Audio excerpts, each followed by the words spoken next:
Hey everyone, hope you're doing great. Welcome back to my channel. In today's video, we'll dive into what if Deku was reincarnation of Roy Mustang with a quirk that replicates his power in FullMetal Alchemist. Smash that subscribe button, and be sure to peek at the description below. Let's begin. The air in Musitiful was different from the air in Amestris. It was heavier, saturated with the exhaust of modern vehicles and the intangible, electric hum of a society built on miracles. In this world, 80% of the population possessed a quirk, a superhuman ability that defied the laws of physics, or so they claimed. Izuku Midoriya sat at his desk in Aldera Junior High, his spine curved into a defensive slouch that had become his default posture over the last 10 years. He was scribbling furiously in a burnt, ragged notebook titled Hero Analysis for the Future number 13. His handwriting was cramped, a frantic scrawl of observations and theories. Midoriya, the teacher's voice droned, cutting through the scratching of Izuku's pen. You're aiming for UA High as well, aren't you? The classroom froze. It was a silence born of predatory anticipation. Then it shattered. Laughter. It erupted from every corner of the room, a cacophony of mockery that washed over Izuku like a physical wave. Midoriya? No way. With that quirk? It's basically a party trick. He can't even light a stove with it. Izuku shrank lower. His quirk, officially registered as oxygen concentration, allowed him to manipulate the density of oxygen atoms in a small radius around his hands. Without an ignition source, it was invisible. Useless. He could make a candle burn brighter, or make someone slightly lightheaded if he held his hand over their nose for a minute. In a world of giants, gravity manipulators, and explosion users, Izuku Midoriya was nothing. DKU. The roar came from the front of the room. Katsuki Bakugo leaped onto his desk, his palms crackling with nitroglycerin-fueled sparks. You think you can rub shoulders with me? You're a pebble on the side of the road. You have a weak-ass quirk and you're totally quirkless in a fight. Izuku raised his hands, shaking. Wait, Kaken. I'm not trying to compete with you. It's been my dream since I was little. And there's no harm in trying. Trying? Bakugo's eyes were white with rage. Smoke curled from his palms, carrying the acrid scent of burned sugar.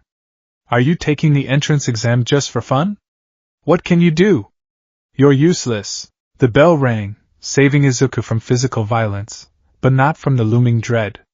As the students filtered out, Izuku hurriedly packed his bag. He just wanted to go home. He wanted to analyze the footage of MT Lady's debut again. He wanted to disappear. Bakugo intercepted him at the door, two lackeys flanking him. He snatched the notebook from Izuku's hands. We're not done, Bakugo growled. He looked at the cover. Hero Analysis for the Future? Huh. You really are delusional, wump. Bakugo clapped his hands around the notebook. An explosion detonated. Charred paper flew into the air. He tossed the smoking remains out the open window. No! Izuku gasped, rushing to the sill, watching years of work tumble into the koi pond below. Bakugo placed a heavy hand on Izuku's shoulder. It was smoking. The heat radiated through the fabric of Izuku's school uniform, searing the skin beneath. You want to be a hero so bad? Bakugo leaned in, his voice dropping to a sinister whisper. There's a quick way to do it. Take a swan dive off the roof of the building and pray for a better quirk in your next life. The cruelty of the statement hung in the air, thick and suffocating. Izuku turned, tears pricking his eyes, his mouth opening to retort, to scream, to say anything. What? Bakugo raised a hand, small explosions popping near Izuku's face like firecrackers. Pop pop bang. You got something to say? The explosion happened too close. It wasn't a large blast. Just a deterrent. But it occurred right next to Izuku's left ear. The pressure wave hammered his eardrum. The flash blinded him for a split second. The smell of burning nitrates flooded his nose. Ringing, high-pitched, screaming tinnitus. The world tilted. The yellow walls of Aldera Junior High dissolved into a sepia-toned blur. The floor beneath Izuku's feet didn't feel like linoleum anymore. It felt like sand. Hot, shifting sand. The heat wasn't from a hand on his shoulder. It was atmospheric. The air was dry, scorching the inside of his lungs. Izuku blinked, But he didn't see Bakugo. He saw a ruined city. He saw smoke columns rising into a pale sky like the pillars of a temple dedicated to death. He saw bodies, Ishvalan bodies, strewn across the rubble. "Colonel!" a voice screamed in his mind. A woman's voice. Sharp. Professional. Desperate. "Colonel Mustang!" "Snap out of it!" Izuku clutched his head. The pain was blinding, a white-hot spike driving through his temples. It felt as though his brain was being physically rewritten. Two rivers of memory crashed into each other. One was short, Izuku Midoriya. 14 years old. Quirkless.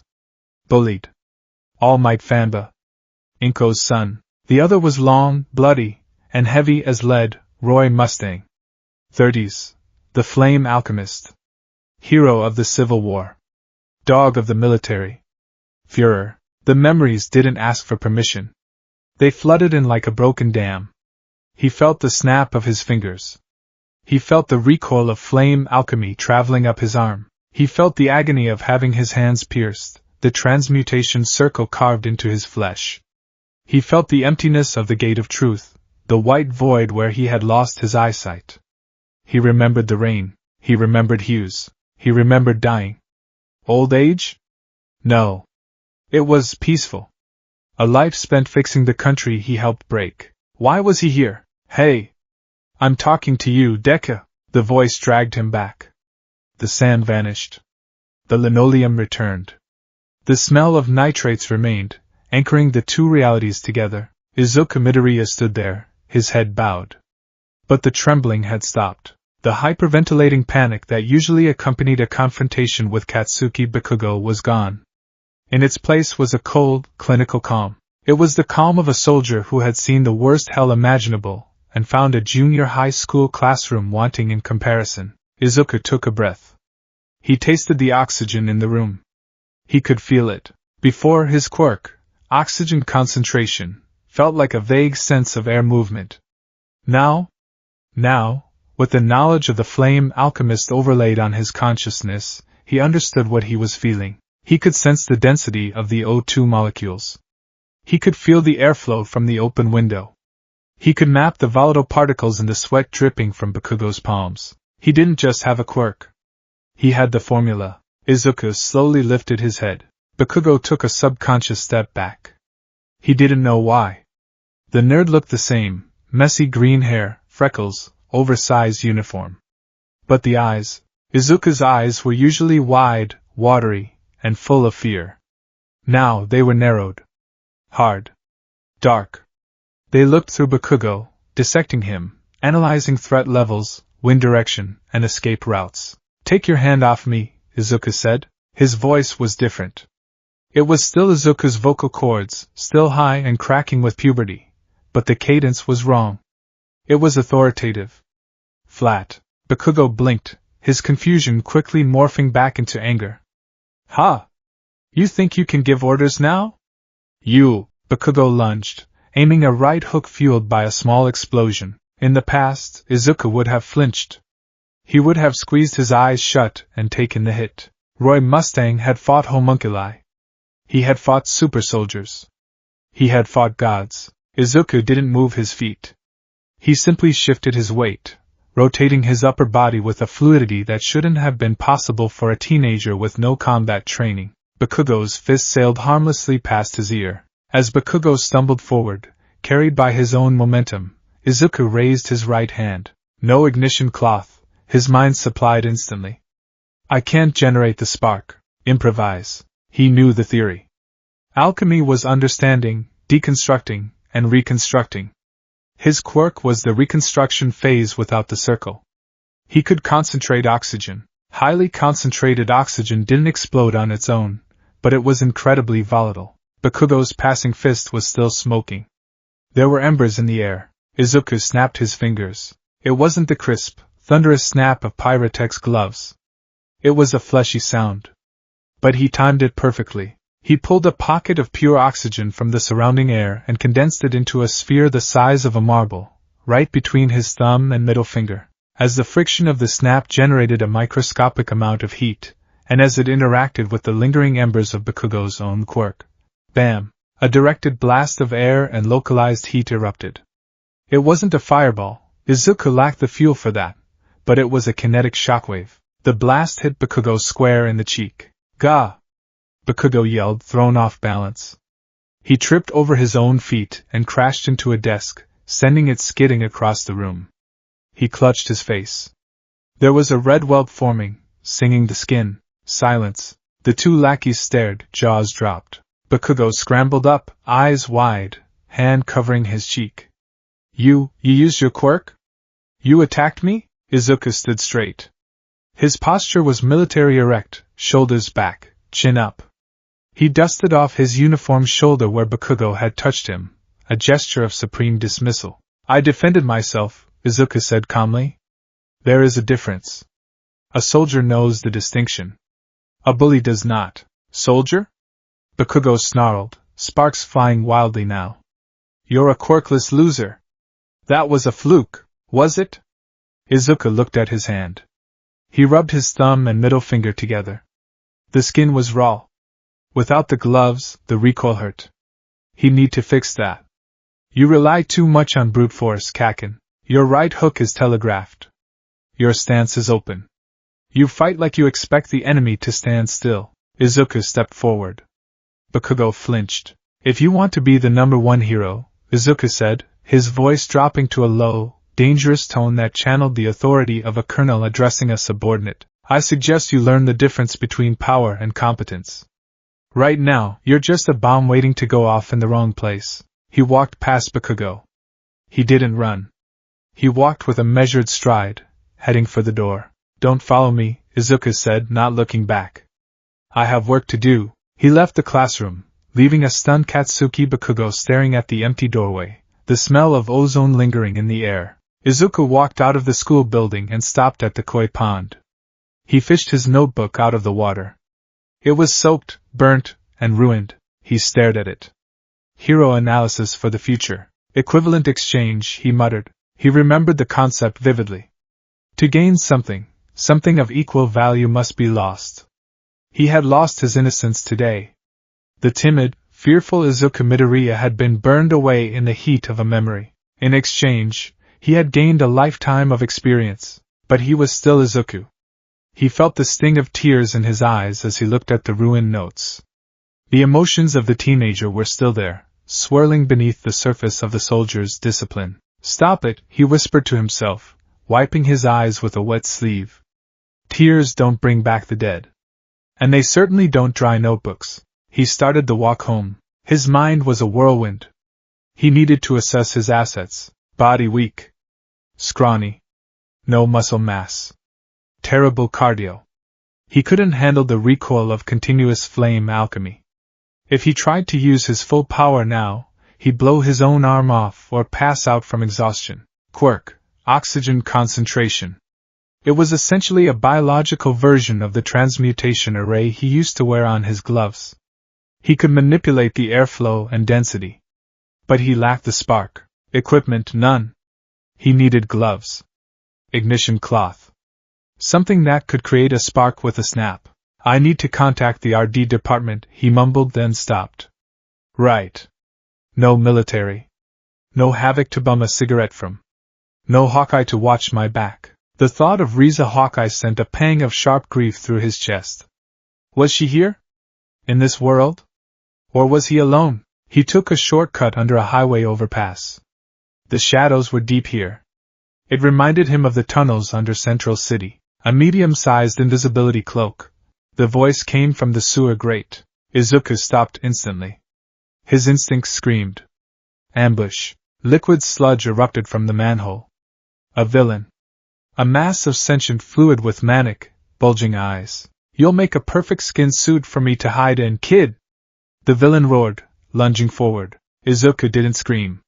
He didn't freeze. He backpedaled, creating distance. Liquid body. Physical attacks ineffective. Asphyxiation risk high. The sludge tentacles lashed out. Izuku dodged one, rolling across the pavement. He scraped his knee, but he was up instantly. Don't struggle. It'll only hurt for about 45 seconds. The villain laughed, surging forward like a tidal wave. Target is liquid, Izuku analyzed aloud, his voice steady despite his racing heart. Boiling point unknown. Viscosity high. He needed fire. He needed a massive amount of heat to flash boil the liquid and force a retreat. He raised his hand. He concentrated. He pulled the oxygen from the air in the tunnel, condensing it into a volatile cloud right in front of the villain's face. Snap. Nothing. A wet thwip sound. Izuku looked at his hand. He was sweating. The humidity in the tunnel was high. His fingers were too slick to create the necessary friction for the spark. Damn it, Izuku cursed, a very Roy Mustang grimace crossing his face. Useless when wet. Some things never change. The sludge slammed into him. It was cold and smelled of sewage. It forced its way into his mouth and nose. Izuku gagged, clawing at the liquid. He couldn't breathe. His vision began to spot. I survived, Ishval. I survived, father. I am not dying in a sewer to a pile of sentient muck. He couldn't snap. He couldn't ignite. Think. Think like the flame alchemist. The villain was fluid. The villain was surrounding him. If I can't burn him, I'll burst him. Izuku stopped trying to pry the sludge off. Instead, he placed his hands directly into the mass covering his face. He focused his quirk not on the air outside, but on the tiny bubbles of air trapped within the sludge and the air in his own lungs. Boyle's law. Increase pressure. He forced the oxygen atoms to vibrate. He couldn't make fire, but he could expand the gas violently. Detonate! Izuku tried to shout, but it came out as a gurgle. He released the pressurized air in an omnidirectional blast from his palms. It wasn't fire. It was a compressed air explosion, like a depth charge going off. Boom! The sludge villain's eyes widened. What the? The blast blew a hole in the sludge covering Izuku's face. The villain's grip loosened just enough. Izuku gasped, sucking in sweet, precious air. He scrambled back, coughing violently. The villain was reforming, looking annoyed. Feisty kid. That was a neat trick, but it won't save why. Clang. The manhole cover flew into the air. Have no fear. A booming voice echoed through the underpass. Why? Because I am here, All Might. The massive figure stood silhouetted by the light of the tunnel entrance. He was even bigger than he looked on TV. To Izuku, he looked like Armstrong on steroids. Texas. Smash! The wind pressure alone was enough to level a building. The sludge villain didn't stand a chance. He was scattered across the walls of the tunnel in a splatter of green goo. Izuku shielded his eyes from the gale force wind. When the dust settled, All Might was standing there, a bright, blinding smile on his face. Are you alright, young man? Izuku stared. The fanba in him wanted to scream, to ask for an autograph, to faint. But the soldier in him was assessing the hero. Injured, Izuku noted. Posture favors the left side. Breathing is labored despite the smile. He's pushing himself. I'm fine, Izuku said, standing up on shaky legs. He wiped the slime from his mouth. Target neutralized? All Might blinked, surprised by the boy's terminology. Haha. Yes. Apologies for getting you caught up in my justice ing. I usually take care of these things quicker. All Might began scooping the sludge into empty soda bottles. Izuku watched, his mind racing. This was the #1 hero. The symbol of peace. The man who held society together. All Might, Izuku said. Yes, citizen? You're hurt, Izuku stated bluntly. All Might froze. He dropped a bottle. What? I am perfectly fine. Look at these muscles. He flexed, but Izuku wasn't looking at the muscles. He was looking at the eyes. Your respiratory rate is elevated. You're favoring your left side. And there's blood on your teeth. All Might wiped his mouth hastily. This kid, he's sharp. Just an old injury. Nothing to worry about. All Might laughed nervously. Well, I must be off. Evil never sleeps. Wait. Izuku stepped forward. I have a question. All Might paused, crouching to jump. I really must go. Can someone? Izuku clenched his fists. He needed to know. Not for Roy Mustang, who knew his own worth, but for Izuku Midoriya, who still doubted.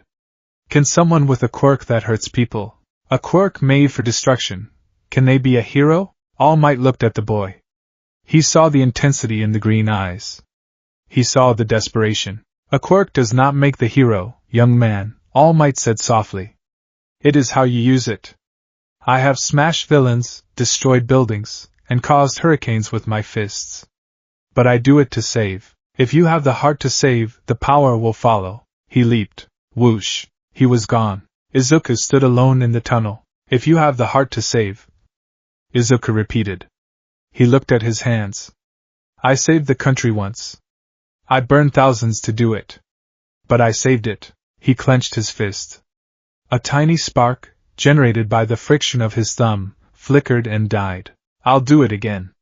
But this time, I won't lose anyone. Walking the rest of the way home, Izuku's brain was in overdrive. The encounter with the Sludge villain had highlighted a critical weakness.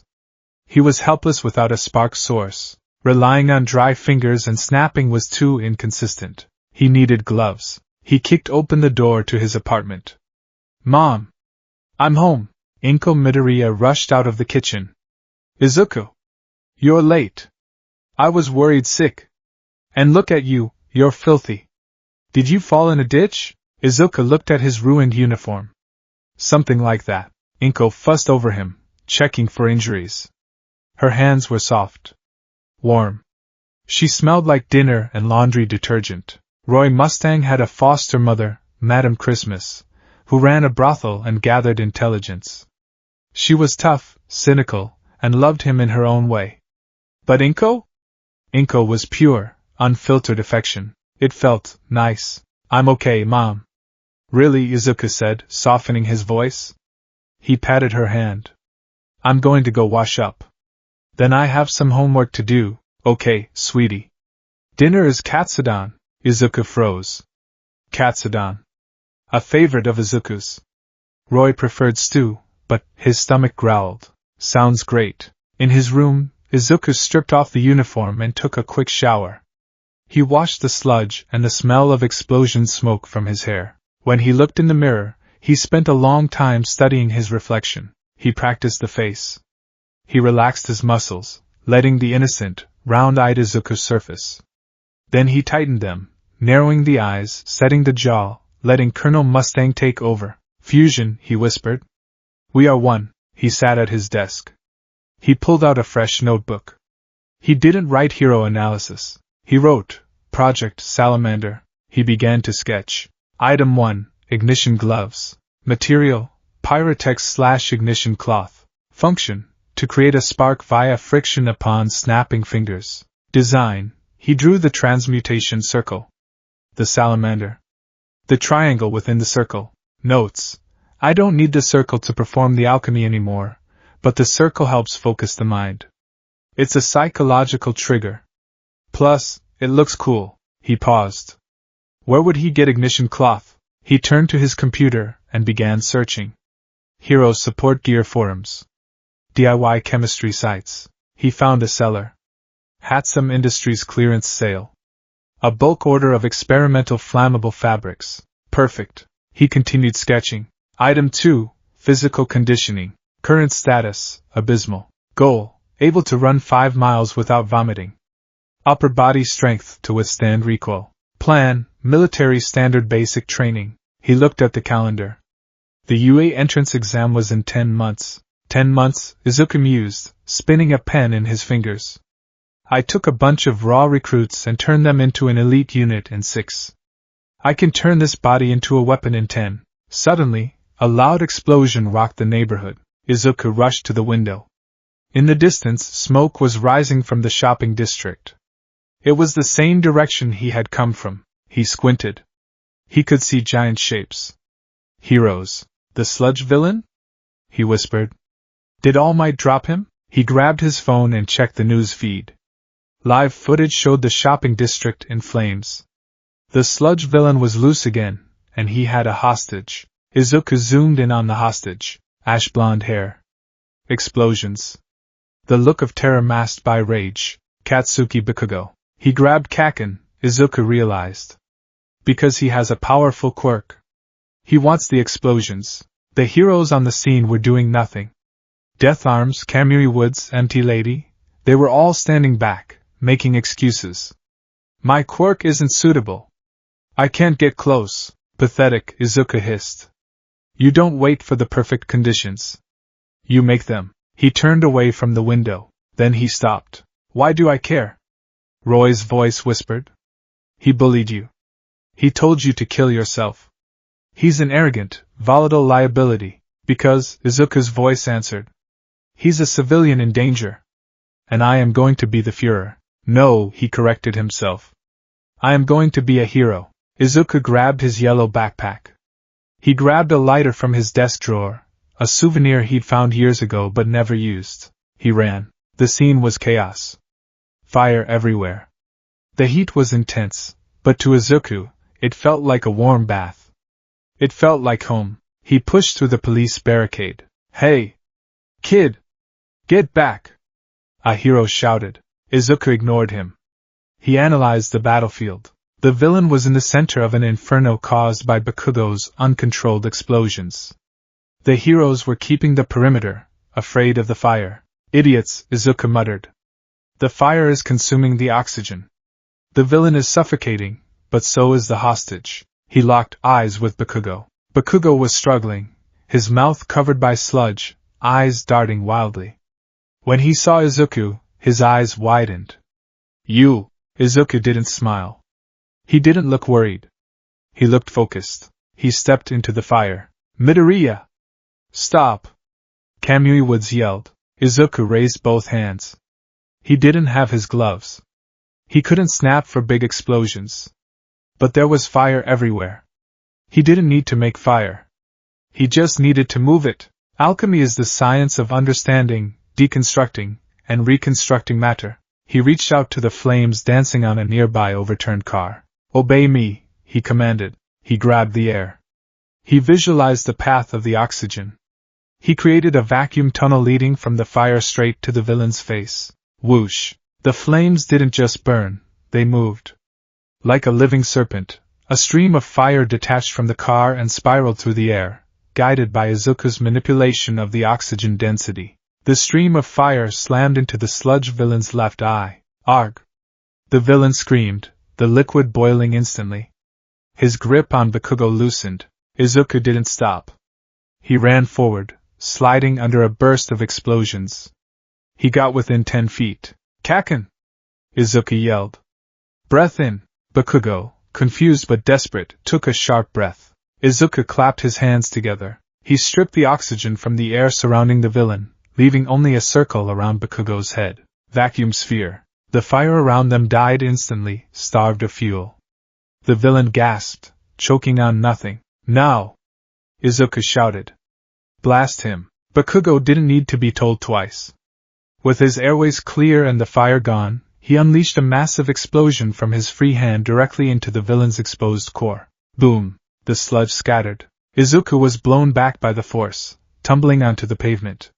He rolled and came up into a crouch, lighter in hand, ready to ignite the remaining gas if the villain reformed. But a massive shadow fell over them. All Might appeared, smoke rising from his body. He looked furious. Furious at his own weakness. I really am pathetic, All Might grumbled, blood trickling from his mouth. Leaving it to children. He grabbed Bakugo and Izuku by the backs of their shirts. Detroit. Smash! He punched the air. The resulting wind pressure changed the weather. Rain clouds formed instantly. A downpour began, washing away the sludge, the fire, and the tension. Izuku sat on the wet pavement, soaked to the bone. Rain, he groaned, his hair flattening. Great. I'm useless again. The lecture from the pro-heroes was predictable. You were reckless! Death Arms shouted at Izuku. You could have gotten yourself killed. You have no license. You! The heroes turned to Bakugo. That was amazing. Tough Quirk, kid. You're a natural. Izuku tuned them out. He sat on the back of an ambulance, a blanket draped over his shoulders. He watched the rain fall. Hey! Izuku looked up. Katsuki Bakugo stood there. He looked angry. Humiliated. I didn't ask for your help, Bakugo spat. And I didn't need it. I was fine. Izuku looked at him. Really looked at him. You were dying, Izuku said calmly. Shut up, you were dying because you panicked. You have a powerful quirk, but you lack discipline. Izuku stood up, letting the blanket fall. He stepped closer to Bakugo. I'm going to Yue Kaken, and I'm going to take the top spot. Bakugo grit his teeth. You think a parlor trick makes you better than me? It wasn't a trick, Izuku said, turning to walk away. It was strategy. He walked into the rainy night. He hadn't gone 2 blocks when All Might slid out of an alleyway, looking skeletal and deflated. Young Midoriya, Izuku stopped. All Might. The hero looked at the boy. He saw the way he held himself. He saw the tactical brilliance he had displayed back there. Controlling the fire. Creating a vacuum. It was genius. I watched what you did, All Might said. You ran in when the pros didn't. You took command of the situation. I calculated the odds, Izuku said, though his heart was pounding. No, All Might shook his head. You moved before you thought. That is the mark of a true hero. All Might clutched his chest. Young man. I have a secret to tell you. And a proposal. Izuku listened as All Might explained one for all. The transfer of power. The legacy. When All Might finished, he looked at Izuku expectantly. With your tactical mind and this power, you could be the greatest symbol of peace the world has ever seen. Izuku was silent for a long time. The rain dripped from his nose. Roy Mustang had sought power. He wanted to be Führer to protect his people. To make sure no one else had to follow orders that led to hell. One for all was ultimate power. But, I appreciate the offer, All Might, Izuku said slowly. All Might blinked. You appreciate it, but I have to decline. Decline? All Might coughed up blood. Why? It's the ultimate power. Izuku held up his hand. He snapped his fingers.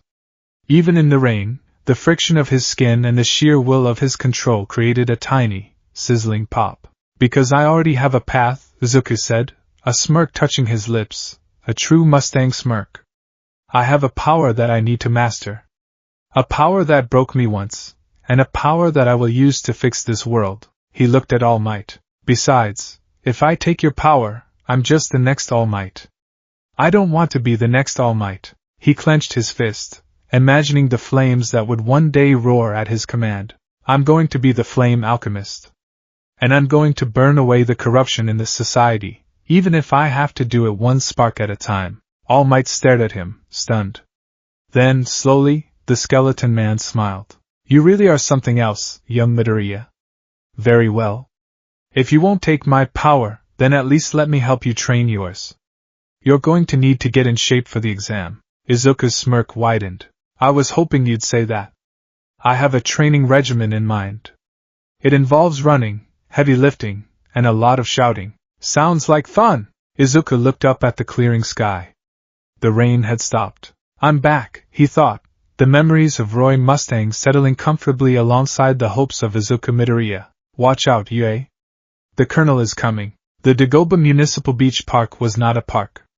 It was a graveyard of consumption. Generations of household appliances, tires, scrap metal, and rotting organic matter were piled high, creating a jagged, rusting mountain range that blocked the ocean view. The smell was a physical wall, a mixture of brine, rust, and decay. To most, it was an eyesore.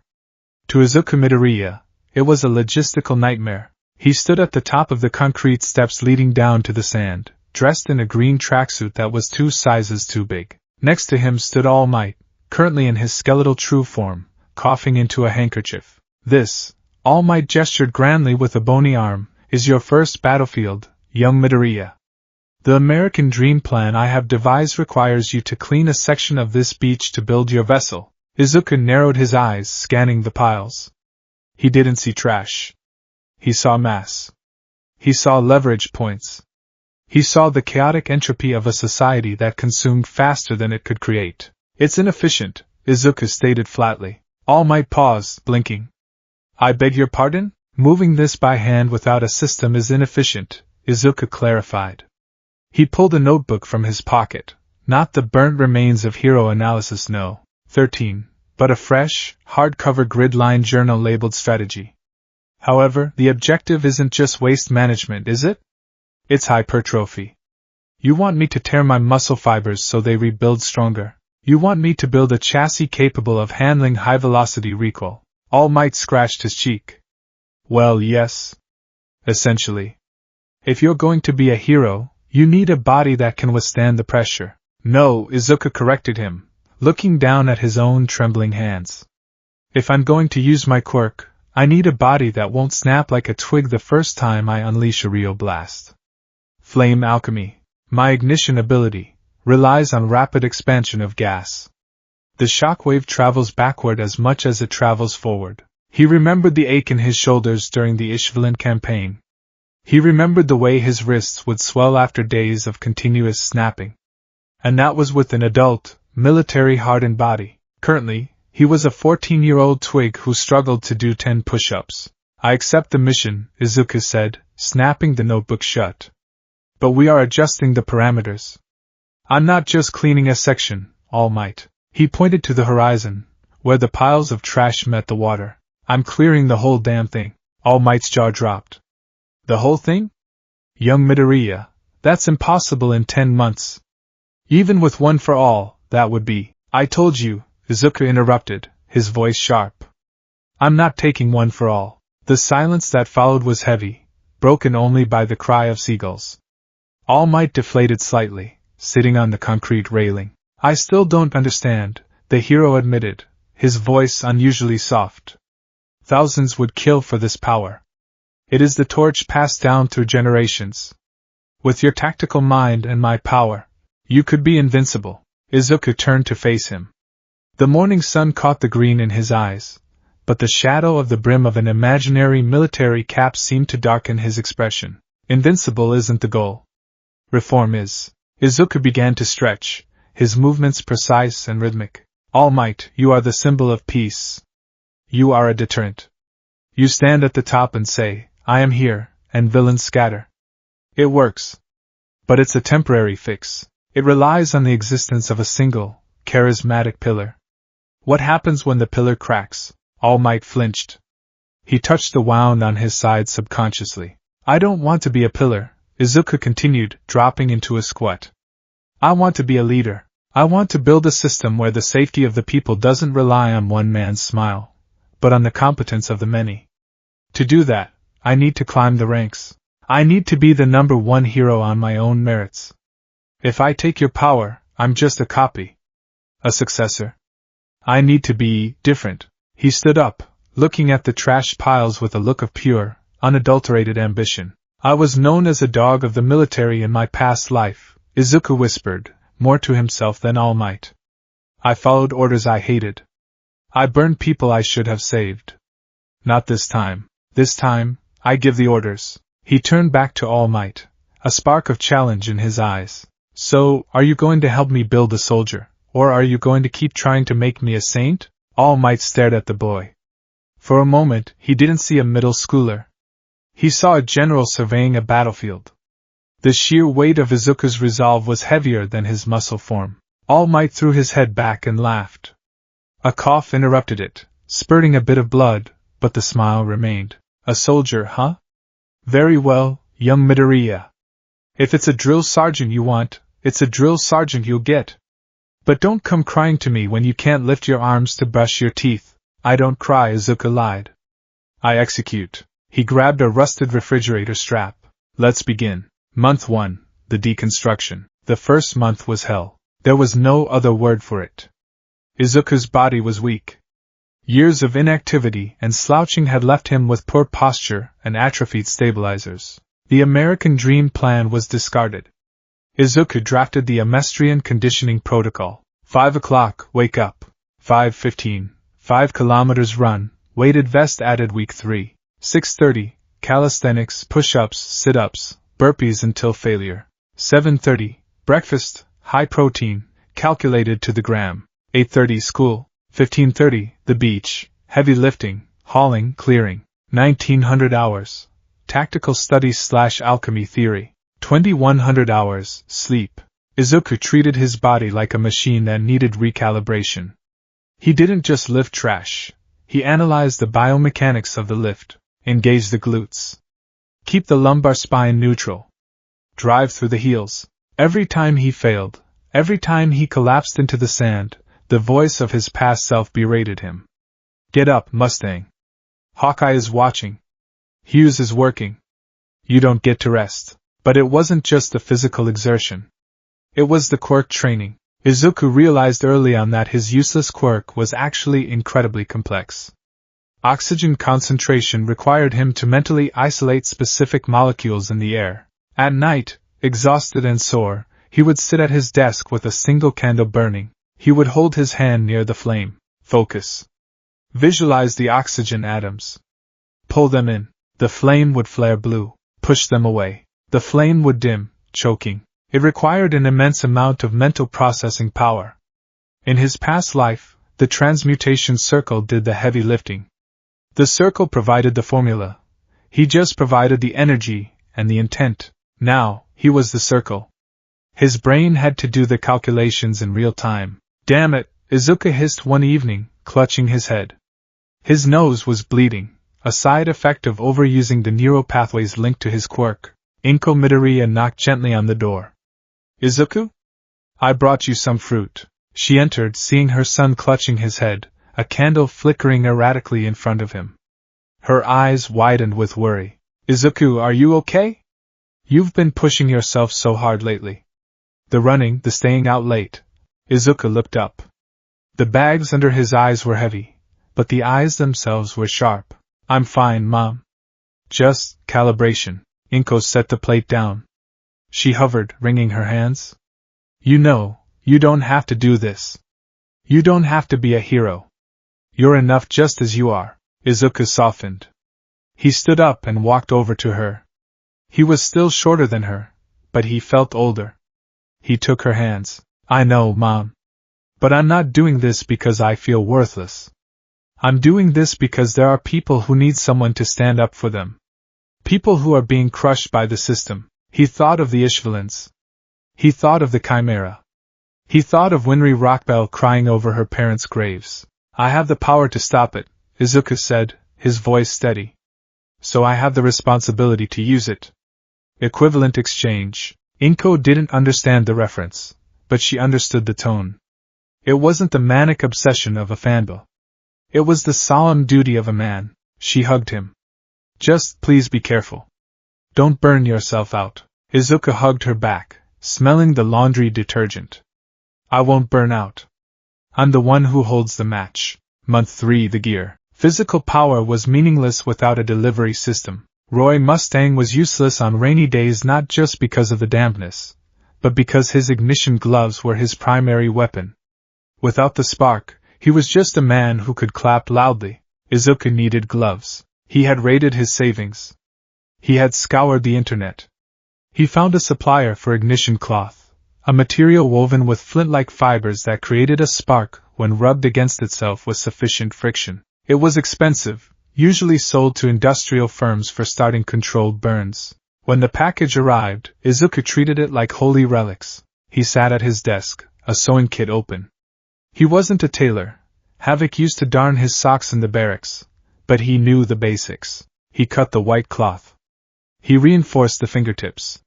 He made sure the fit was snug, like a second skin. Then came the ink. He used a fabric marker, permanent and black. He drew the circle on the back of the hand. The triangle represents the 3 alchemical principles: salt, sulfur, mercury. Body, soul, spirit, the salamander. The elemental spirit of fire. The symbol of enduring the heat. The text. Archaic script that no one in this world could read, but meant everything to him. Drawing the circle was meditative. Even though he didn't strictly need it to activate his quirk, since his quirk was biological, not alchemical, the circle served as a focus. A psychological trigger. When he saw the salamander, his brain shifted into combat mode. Midoriya, my boy, All Might's voice boomed from the doorway of the beach utility shed the next day. Izuku was there, sewing the final stitch on the left glove. All Might, Izuku greeted, biting the thread. All Might peered at the gloves. Support items? Already? Usually, students wait until U8 to develop their gear. I can't wait, Izuku said, pulling the glove onto his right hand. It was tight. Rough. Perfect. My quirk concentrates oxygen. But concentrated oxygen is just gas. It needs a trigger. Without these, I'm just an airbender. He stood up and walked out to the sand. Let's test the seal. All Might followed, curious. You haven't been able to make a flame yet, correct? Just the air blasts? Correct. Because I couldn't generate a spark hot enough with bare skin. But now, Izuku stood facing the ocean. He took a deep breath. He felt the air. He visualized the envelope of gas around his right hand. He thinned the air density further out to create a path, and hyper-concentrated the oxygen around his fingers. Snap! The sound was different this time. It wasn't a fleshy thud. It was a sharp, metallic crack, like a gunshot. The spark from the cloth ignited the oxygen. Thwum! A fireball the size of a beach ball erupted from his hand. It wasn't a massive explosion, but it was fire. Controlled, directed, beautiful fire. It dissipated quickly over the water, leaving a trail of steam. Izuku stared at his hand. He felt the heat through the cloth. He smelled the ozone. A slow smile spread across his face. Not the nervous smile of Izuku, but the predatory grin of the flame alchemist. Hello, old friend, he whispered. All Might clapped slowly. Impressive. You created an external ignition source to complement your emitter quirk. Ingenious. Izuku turned, the fire in his eyes matching the fire he had just created. We can increase the load now, All Might. The engine is running. Month 5, the rivalry. School was becoming a bore. The academic material was trivial. Izuku had led military campaigns. Middle school algebra was relaxing by comparison. The real challenge was Katsuki Bakugo. Since the Sludge incident, Bakugo had been quiet. Seething, but quiet. He watched Izuku constantly. He saw the way Izuku's uniform was starting to fit differently. Tighter around the shoulders, looser around the waist. He saw the calluses on Izuku's hands. One afternoon, during PE, the class was running laps. Usually, Izuku was at the back, panting. Today, he was at the front. He wasn't sprinting. He was keeping a steady, rhythmic pace, his breathing controlled. In 2-3-4, out 2-3-4. Bakugo pulled up beside him. You think you're hot stuff now, Deku? Izuku didn't look at him.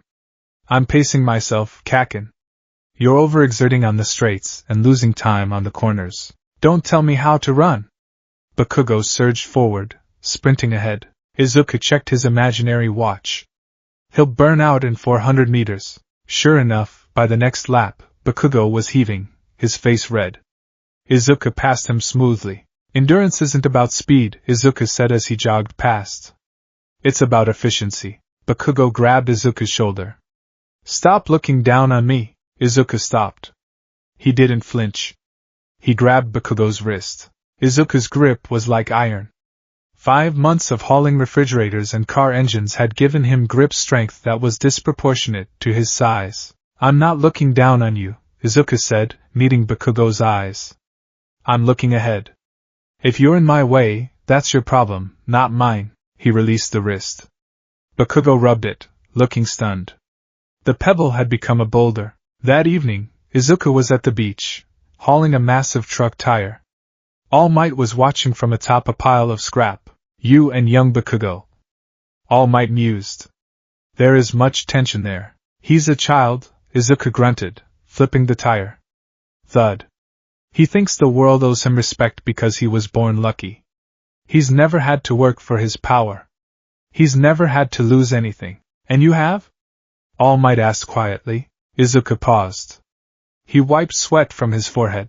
I've lost more than he can imagine, Izuku said, his voice distant. I've lost comrades. I've lost my sight. I've lost my innocence. Bakugo fights for glory. I fight because the alternative is unacceptable. All Might stayed silent. He was beginning to realize that Izuku Midoriya was not a reincarnation in the spiritual sense alone. He was a man out of time. The boy carried ghosts. Just remember, Midoriya, All Might said. You are allowed to be a child, too. You are allowed to have friends. Rivals. Fun. Izuku looked at his gloves. Maybe later.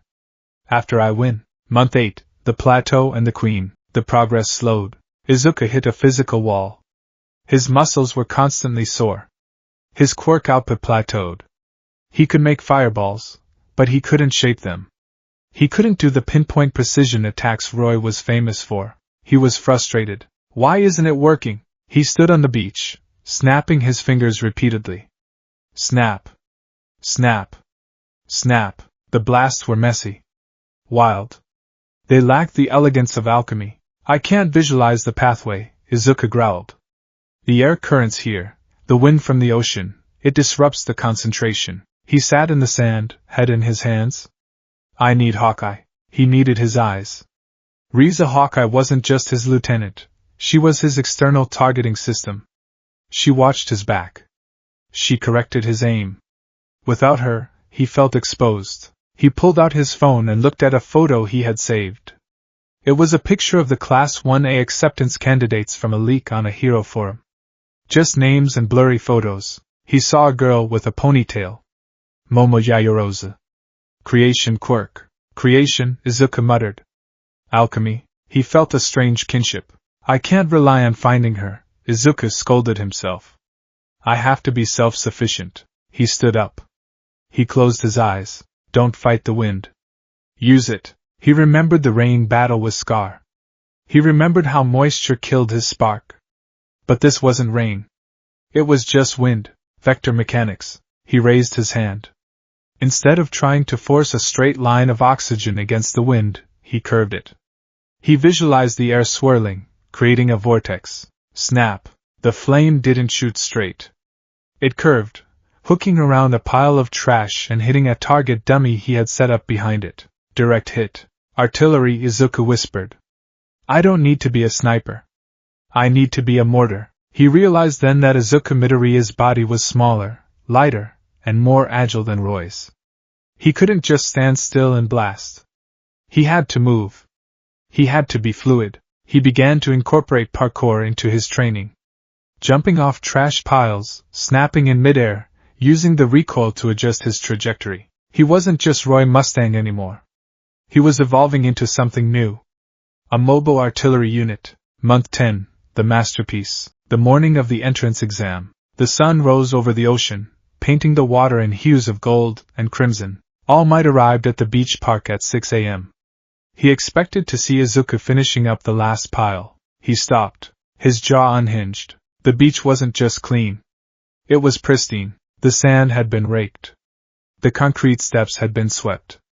The horizon was visible, a flat, beautiful line of blue. But that wasn't the most shocking part. In the center of the beach, Izuku had left one thing. He had taken the scrap metal, the toughest beams, the engine blocks, the rebar, and he hadn't thrown them away. He had piled them into a sculpture. It was crude, welded together with heat from his own quirk. It stood 20 feet tall. It looked like a flame frozen in metal. Or perhaps a phoenix rising. Izuku sat on top of the sculpture, looking out at the ocean. He was shirtless. All Might stared. The scrawny, weeping boy from 10 months ago was gone. Izuku Midoriya was cut from marble. His muscles were defined, compact, and corded like steel cables. He had an 8-pack. His deltoids were scarred from minor burns and scrapes, badges of his labor. He looked like a featherweight boxer ready for the title fight. Oh my goodness! All Might yelled, shifting into his muscle form in sheer excitement. Young Midoriya! Izuku turned. He slid down the metal sculpture, landing softly in the sand. He didn't hunch. He stood at full height, still only 166 centimeters, but he projected the presence of a giant. Good morning, All Might, Izuku said. His voice had dropped an octave. It was smooth. Confident. You finished early. All Might laughed, slapping Izuku on the back. This time, Izuku didn't buckle. He braced and took the hit. And look at you. You're ripped. You're a tank. I am a weapon, Izuku corrected with a small smile. And the safety is off. He walked over to his bag and pulled out his shirt, a black tank top, and his gloves. He pulled the gloves on slowly. Right hand. Left hand. He adjusted the Velcro at the wrists. All Might, Izuku said. I want to show you something. The culmination of the alchemical conditioning. Show me. All Might crossed his arms. Izuku walked to the water's edge. In the beginning, Izuku said, I could only affect the air in a 1-meter radius. My flames were like matches. He raised his right hand. He pointed it at the ocean. But alchemy is about understanding the flow. The atmosphere is just an ocean of gas. And I am its master. He took a breath. All Might felt the air pressure drop. It was a physical sensation. The air was being sucked away from the beach, pulled towards Izuku. The wind picked up, whistling past All Might's ears. Izuku was concentrating a massive corridor of oxygen. Not a sphere. A tunnel. Equivalent exchange, Izuku murmured. I gave my sweat. I gave my time. Now, he snapped his fingers. Crack. The sound was deafening. It wasn't a pop. It was a thunderclap. A beam of pure white fire erupted from Izuku's hand. It wasn't a ball. It was a lance. A focused, high-density plasma stream. It tore through the air, hitting the surface of the ocean about 50 meters out. Boom! The water exploded. A pillar of steam and spray shot 100 feet into the air. The shockwave knocked All Might's hair back. The heat was intense, instantly vaporizing gallons of seawater. Izuku held the pose for a second, the smoke curling from his glove. Target destroyed, he said. He lowered his hand. He turned to All Might. Tiny, Izuku smirked, quoting his old self. But effective. All Might was speechless. He had seen fire quirks before. Endeavor's Hellflame was massive, overwhelming power. But this? This was precision. This was science applied to violence. It was terrifying, young Midoriya. All Might breathed. That was plus ultra. Izuku grabbed his school uniform jacket. It's just the beginning. I'm going to UA, All Might. And I'm going to show them the difference between a hero and a soldier. The gates of UA. An hour later, Izuku stood before the massive glass gates of UA High. The crowd of students was dense. Everyone looked nervous. Some were shaking. Some were vomiting. Izuku walked through the crowd like he was inspecting the troops. He felt calm. The ghost of Roy Mustang was quiet today, content to let Izuku take the wheel. The training was done. The weapon was forged. Out of my way, Deku! The familiar bark. Katsuki Bakugo stormed past him, shoulders hunched. Izuku didn't flinch. Good morning, Kaken. Bakugo stopped. He turned, looking at Izuku. He saw the way the uniform fit now. He saw the gloves hanging from Izuku's belt, allowed as support items for the exam. Don't think you can beat me just because you lifted some trash, Bakugo sneered, but there was a flicker of doubt in his eyes. We'll see, Izuku said. Bakugo stormed off. Izuku continued walking. He was distracted, scanning the upper windows of the school, analyzing sniper vantage points out of habit, when he tripped. His foot caught on a loose paving stone. Damn it! Clumsy. He braced for the impact, preparing to roll. He didn't hit the ground. He was floating. Are you okay? A bubbly voice. Izuku looked around. A girl with brown bobbed hair was holding her hand out, her fingertips touching his backpack. I stopped you with my quirk, she said, smiling brightly. It's bad luck to fall before the exam. She released him, and he landed softly on his feet. Izuku straightened his jacket. Zero gravity. Interesting. Tactical application, removal of debris, non-lethal capture, aerial bombardment. Thank you, Izuku said, giving a polite, charming nod, the kind Roy used to charm the ladies at the commissary. That was excellent reaction time. I'm Midoriya. Izuku Midoriya. The girl blushed slightly at his smooth tone.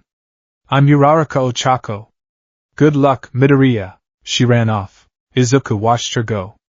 Riza would have liked her. Cheerful. He turned to the main hall. Time to work, he whispered. The written exam. The written exam was a joke. Izuku breezed through it. The questions on hero law, history, and ethics were simple. The strategic scenarios were child's play. Question 45. A villain has barricaded himself in a bank with 3 hostages. He has a hardening quirk. How do you proceed? Standard answer. Wait for backup. Negotiate. Izuku's answer. Introduce a knockout gas via the ventilation system. If unavailable, use precision heat to consume the oxygen in the room, inducing unconsciousness in the villain and hostages, within 30 seconds. Resuscitate hostages immediately upon entry. Acceptable risk. He paused. Maybe that's too extreme for you, eh? He erased it and wrote, create a diversion at the front, breach from the rear. Target structural weak points. He finished with 30 minutes to spare. He spent the rest of the time sketching improvements for his gloves in the margins of the test booklet. The orientation. Everybody say hey. Present mic was loud. Too loud. Izuku winced, tapping his ear. Flashbang Quirk? Sonic emitter? Annoying. Izuku sat in the auditorium, arms crossed. Beside him, Bakugo was vibrating with anticipation. Present Mike explained the rules. 3 types of robots. 1 point, 2 points, 3 points. Destroy them to earn points. Excuse me. A tall boy with glasses and engines in his calves stood up. Tenya Ida, there is a 4th robot on the handout. If this is a mistake, it is highly shameful for you, eh? And you? He pointed a stiff finger directly at Izuku. Me? Izuku raised an eyebrow. You've been muttering under your breath this whole time. It's distracting. If you're here to mess around, leave, the auditorium chuckled. Izuku didn't flush. He didn't stutter. He stood up slowly. The laughter died down. Izuku had a presence now. He radiated a cold calm. I was calculating the fuel efficiency of the robots based on their size and probable alloy composition, Izuku said, his voice carrying clearly without shouting. And as for the 4th robot, he looked at the handout. It's clearly an obstacle. A hazard. In war. I mean, in hero work, not every enemy is a target. Some are just forces of nature you survive. I suggest you focus on your own prep instead of my muttering. He sat down. Ida looked stunned. He adjusted his glasses. I see. Apologies. Present Mike broke the tension. Okay. Dig the confidence, listener. But the exam is starting. To the battle centers. Battle Center B. The gates to the mock city were massive. Izuku stood in the crowd of examinees. He saw Uraraka nearby, looking nervous. He saw Ada stretching his engines. Izuku checked his gloves. Cloth integrity, 100%. Spark friction, optimal. Oxygen levels, normal. The gates began to open. There was no countdown. Izuku bolted, while the other students hesitated, waiting for a start. Signal. Izuku was already moving. In the field, the enemy doesn't count down. He's right. Present Mick's voice boomed over the speakers. There are no countdowns in real battles. Follow that kid. Izuku was already 50 meters in. A 1-pointer, a speedy, wheel-based drone, rounded the corner. Target acquired. Izuku didn't break stride. He skidded to a halt, raised his right hand, and snapped. Snap. A focused blast of flame hit the robot's central eye. The heat melted the sensors instantly. The robot crashed into a wall. 1, Izuku counted. A 3-pointer, a massive, missile-firing tank, rumbled down the main street. Izuku grinned. Bigger target. He raised both hands. He didn't just want to melt it. He wanted to dismantle it. He concentrated the oxygen underneath the tank's treads. Snap. Boom. The explosion wasn't on the robot, it was under it. The force flipped the multi-ton machine onto its back like a turtle. Izuku walked up to the exposed underbelly. Checkmate. He placed his hand on the chassis. Blue flames. He superheated the wiring. The robot powered down. 4 points. He moved through the city like a phantom. He wasn't running around frantically like the others. He moved from cover to cover. He identified targets. He executed. He saw a student struggling with a 2-pointer.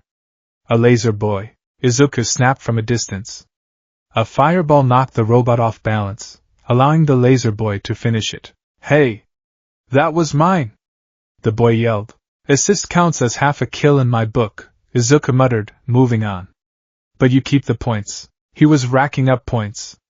20, 30, 45. He was sweating, but he wasn't tired. His body, the vessel he had built over 10 months of hell, was holding up. The recoil jarred his shoulders, but his muscles absorbed it. 50 points, Izuku noted, dusting ash off his shoulder. That should be enough to pass. Now to conserve energy. Then, the ground shook. Tum, tum. Dust billowed from the center of the city. Buildings crumbled. The zero-pointer. It was colossal. Bigger than the buildings. A mechanical god of destruction. The students panicked. Run! It's the gimmick! Don't fight it! The crowd stampeded past Izuku. He stood still, looking up at the behemoth. Size isn't everything, Roy whispered. Envy was big, too. Izuku prepared to retreat. There was no tactical advantage in fighting an enemy worth 0 points. It was a waste of resources. Ouch! A voice. Izuku stopped. He looked back. Uraraka was trapped under rubble. The zero-pointer was looming over her. Its massive tread was descending. She couldn't move. The other students were gone. Even Ida was running away. Izuku looked at the robot. Then at the girl. Tactical assessment. Option A, retreat. Survival probability 100%. Option B, engage. Survival probability, variable. Objective, to become a hero. A hero doesn't leave a civilian behind. Izuku turned around. Damn it, he smirked, adjusting his gloves. I hate working overtime. He ran. He didn't have a propulsion quirk. He couldn't fly. But he had physics. He ran towards the robot. He aimed his hands behind him. Rocket jump. He concentrated a massive pocket of volatile oxygen behind his back. Snap. The explosion propelled him forward. He flew through the air, skidding along the pavement, closing the distance in seconds. He reached the rubble. He couldn't lift it. Not in time. The robot's foot was descending. Shadow covered them. Midoriya? Uraraka gasped. Cover your ears, Izuku ordered. He turned to face the zero-pointer. He stood directly between the girl and the machine. He raised both hands. He wasn't going to shoot the robot. It was too big. The armor was too thick. He looked at the leg joints. The hydraulics. The weak points. Atmospheric density, high. Oxygen saturation, optimal. Ignition ready? Let's see how you handle a little heartburn, Izuku roared. He clapped his hands together, then pulled them apart, dragging a massive stream of air with them. He condensed the air around the robot's knee joint until the pressure was critical. He put everything he had into the spark. Flame alchemy, pinpoint detonation, snap. It was the loudest sound of the day. A lance of blue-white fire, hotter than anything he had produced before, shot from his hands. It pierced the air and struck the robot's hydraulic knee. The heat was so intense it didn't just melt the metal, it vaporized it. The hydraulic fluid inside boiled instantly, causing a secondary internal explosion. Boom! The knee joint shattered. The massive robot groaned. Its structural integrity failed. With a screech of tearing metal, the zero-pointer toppled backward, away from Uraraka, crashing into a skyscraper with an earth-shattering thud. Silence. Smoke rose from Izuku's gloves. His arms were shaking. The recoil had bruised his bones. He panted, staring at the fallen giant. Target neutralized. He turned to Uraraka. She was staring at him like he was a god. Are you hurt? He asked, extending a trembling hand. Time's up. Present Mike yelled. The siren wailed. Izuku sighed. He sat down on the rubble, exhausted. Well, he muttered, looking at his smoking palms. That certainly woke me up. Somewhere in the observation room, All Might was gripping the railing, grinning so hard his face hurt. Behold, All Might whispered. The spark has ignited. The pencil snapped. It was a soft sound, barely audible over the collective scratching of graphite against paper that filled the massive lecture hall, but to Izuku Midoriya, it sounded like a pistol crack. He stared at the broken tip of his 2B pencil resting on question number 47 of the UE General Education Written Exam. Question 47. In the event of a villain attack involving a biological agent in a densely populated urban center, prioritize the following actions in order of importance. A. Neutralize the villain. B. Establish a quarantine perimeter. C. Evacuate civilians. D. Secure a sample of the agent. Izuku stared at the options. His hand trembled slightly, not from nervousness, but from a suppressed, seething irritation. This is a trick question. The voice of Roy Mustang echoed in his mind, overlaying his own thoughts. Or rather, it is a question designed for a peacetime police force, not for those who hold the line against catastrophe. Standard Hero Protocol, the All Might Doctrine, would dictate C, evacuate civilians. That was the answer Yue wanted. It was the answer a hero gave. Save the people. Smile. Be the symbol. But the soldier? The alchemist who had seen entire cities dissolve into chaos? If you evacuate civilians without a quarantine, B, you spread the pathogen. If you prioritize the villain, A, while the gas spreads, you lose the population. If you don't secure a sample, D, you cannot synthesize a cure, ensuring long-term mass casualties. Izuku picked up a spare pencil. He didn't bubble in A, B, C, or D. In the margin, he wrote, scenario flawed. He began to write a paragraph below the bubbles. Primary objective, containment. Establish immediate perimeter, B, to prevent vector transmission. Simultaneously engage villain, A, only if said villain is actively deploying the agent. If the agent is already deployed, the villain is secondary to the sample, D. Evacuation, C, is impossible until the agent is identified, otherwise, you are merely moving the graveyard to a different location. He blew the graphite dust off the paper. He looked up at the clock. 10:45 a.m. He had 40 minutes left. He scanned the rest of the hall. Most students were sweating. A boy with spiky red hair was chewing on his eraser in panic. Bakugo was aggressively filling in bubbles, likely breaking his own pencils out of sheer spite.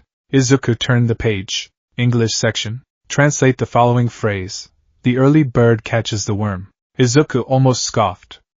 In his previous life, Amestris was a landlocked military state surrounded by nations with varying dialects. He had learned Drachman, Zinjis, and the common trade tongue which was suspiciously similar to English. He filled in the answers with the speed of a bureaucrat signing execution orders. Mathematics. Trajectory calculations. Velocity. Mass. Colonel, what's the angle of elevation for a standard mortar shell at 400 meters? Hawkeye's voice, cool and professional. High arc, Lieutenant. Drop it on their heads. Izuku looked at the physics problem involving a hero jumping from a building. He didn't just solve for X. He calculated the drag coefficient of a standard cape, noting in the margin.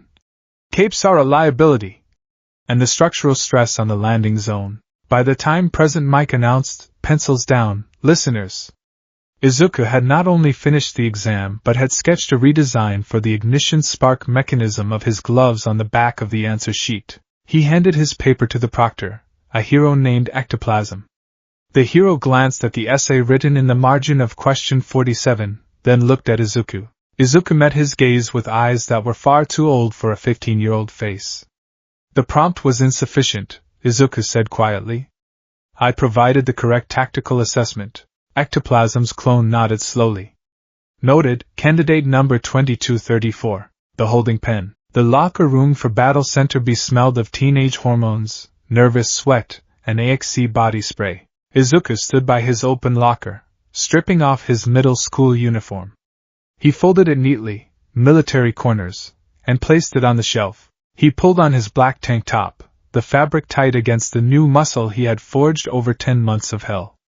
Next came the cargo pants, durable and fire-resistant. Finally, the gloves. He pulled the white Pyrotex ignition gloves onto his hands. He tightened the Velcro straps at the wrists with a sharp rip. He flexed his fingers. The transmutation circle on the back of his hand stretched with the movement. The Salamander insignia seemed to breathe. Hey man! Cool gloves. Izuku turned. A boy with red spiky hair, the one who had been panicking during the written exam, grinned at him. He was shirtless, showing off a chest that was hardening into something rock-like. Aijiro Kirishima. Support item? Kirishima asked, bumping his fists together. I'm going au naturel. My quirk is hardening. I'm gonna punch some metal. Ignition cloth, Izuku replied, his voice calm. My quirk requires an external spark to maximize efficiency. Good luck with the punching. Aim for the joints. The armor plating on the three-pointers is likely reinforced titanium alloy. Kirishima blinked. Yeah? Joints. Got it. Thanks, bro. I'm Kirishima, Midoriya. Are you not nervous? Kirishima asked, lowering his voice. You look super chill. Like scary chill. Izuku closed his locker. He looked at his reflection in the metal door. He adjusted his bangs. Nervousness is a waste of energy, Izuku said, channeling the colonel. Fear is data. Panic is a malfunction. We are here to do a job. The robots are just obstacles between us and the objective. He turned and walked toward the tunnel, his boots echoing on the concrete. Kirishima watched him go. Man. That guy is manly. The killing fields. The mock city was vast. It was a sprawling urban environment, a facsimile of Tokyo, complete with office buildings, paved roads, and streetlights. Izuku stood near the back of the crowd gathered before the massive gates. He could feel the vibration of the other examinees. Some were bouncing on their heels. Some were praying. He saw Uraraka Ochako near the front, taking deep breaths, looking pale. He considered going over to offer a word of encouragement, perhaps a tactical tip on gravity manipulation, but he stopped himself. This is a test, Roy's instincts whispered. On the battlefield, you cannot hold everyone's hand. She must prove she can stand, or she will die. It was a harsh thought, one that made the Izuku side of his brain wince, but the Mustang side held firm. And start. President Mick's voice boomed from the tower. The crowd hesitated. They looked around, confused. Was there a pistol shot? A buzzer? Izuku was already moving. He didn't sprint like a track star. He moved like a hunter. He launched himself forward, low to the ground, his eyes scanning the skyline. What are you waiting for? Mike yelled. There are no countdowns in real battles. Go! Go! Go! The mob surged forward, a chaotic wave of quirks and shouting. Izuku ignored them. He broke away from the main thoroughfare immediately, ducking into an alleyway. The main street is a kill zone, he analyzed. Too much competition. Friendly fire risks. The robots will be clustered, but so will the students. He emerged onto a parallel street. It was empty. Work-lick. A mechanical sound. Izuku stopped. He turned slowly. A one-pointer. A swift, single-wheeled drone with a red optical sensor sped around the corner. Target acquired. It lunged. Izuku didn't flinch. He raised his right hand, fingers poised. He felt the air. It was a humid day, but the urban heat island effect of the concrete city kept the air relatively dry near the ground. Oxygen content, 21%. Sufficient. He manipulated the density of the air directly in front of the robot's sensor array. He created a small, hyperdense pocket of oxygen. Snap! The friction of his glove created a spark. The spark met the gas. Crack! It wasn't a fireball. It was a directed flashbang. A concussive blast of heat and light. The one-pointer wasn't destroyed, but its sensors were blinded. It spun wildly, crashing into a lamppost. Izuku stepped forward. He placed his left hand, glowing with a soft blue aura of ionized air, directly onto the robot's exposed battery casing. Burn. He concentrated the oxygen inside the casing and ignited it. Poof. Smoke billowed from the robot's vents. It slumped dead. 1 point, Izuku muttered. He continued down the street. A 2-pointer, a scorpion-like mech, dropped from a fire escape above him. Izuku reacted on pure instinct. He rolled forward, the metal claw slamming into the pavement where he had stood a microsecond before. He came up in a crouch. He was too close for a big blast. The backlash would singe his eyebrows. Precision. He lunged, grabbing the robot's hydraulic tail. He used his momentum to swing himself onto the robot's back. Get off! The robot's automated voice synthesized. Bad positioning, Izuku critiqued. He pressed his gloved hand against the neck joint. Pinpoint detonation. Snap! A focused lance of blue flame, no wider than a pencil, pierced the metal. It severed the command circuitry instantly. The robot collapsed. 3 points. He was getting into the rhythm now. The flow. It was a state of being he hadn't felt since the Ishvalan Civil War. The world slowed down. The noise of the exam, the explosions, the screams of Plus Ultra, the crumbling masonry, faded into background radiation. All he saw were vectors. Robot at 2 o'clock. 3-pointer. Heavy armor. Weakness, air intake vents. Student at 9 o'clock. Laser naval. Struggling. Assist? No, he's recovering. Debris falling from 12 o'clock. Dodge. He moved through the city like a wraith of smoke and fire. He turned a corner and found himself in a plaza. A group of 3 3-pointers had cornered a student, a boy with a tail. Ojiro. Ojiro was holding his own, smashing one with his tail, but the other 2 were preparing to fire rubber bullets from their turrets. Izuku skid to a halt. 2 targets. Distance, 15 meters. Wind, negligible. He raised both hands. Hey! Down in front! Izuku barked. Ojiro looked up, startled, and ducked reflexively. Izuku snapped both hands simultaneously. Double barrel. 2 spheres of flame spiraled through the air. They weren't just fire, they were pressurized. They hit the turrets of the 3-pointers with the force of cannonballs. Boom! Boom! The turrets exploded. The robots reeled back, their balance compromised. Ojiro seized the opening, sweeping the legs of one while the other toppled from the force of Izuku's blast. Izuku walked past, not stopping to chat. Nice tail whip, Izuku commented as he passed. Thanks? Ojiro panted. Nice explosion. Alchemy, Izuku corrected, turning the corner. He checked his mental tally. 45 points. That was a passing grade. It had to be. But Roy Mustang wasn't satisfied with passing. He wanted dominance. He wanted to show the faculty that he wasn't just a student, he was a powerhouse. He needed more. He climbed a fire escape to the roof of a 3-story office building. High ground. Superior vantage point. From here, he could see the layout of the battle. He saw Bakugo in the distance, flying through the air with his explosions, screaming like a banshee. He's wasting energy, Izuku noted. Too much movement. Too much anger. He saw Ida sprinting down the main avenue, kicking robots with engine-fueled precision. Efficient. But linear. Izuku scanned the streets below. A cluster of 1-pointers and 2-pointers had gathered in a bottleneck, blocking a narrow alley. Target-rich environment, Izuku smirked. He stood at the edge of the roof. He took a deep breath, filling his lungs with the dusty air. He held his hands out, palms facing the alley below. He didn't snap. He began to rub his thumb and middle finger together in a slow, grinding motion. He was building the charge. He was saturating the air in the alley with oxygen, pulling it from the surrounding blocks. The air in the alley shimmered. Ignition. Snap. He unleashed a column of fire. It wasn't a bomb, it was a wave.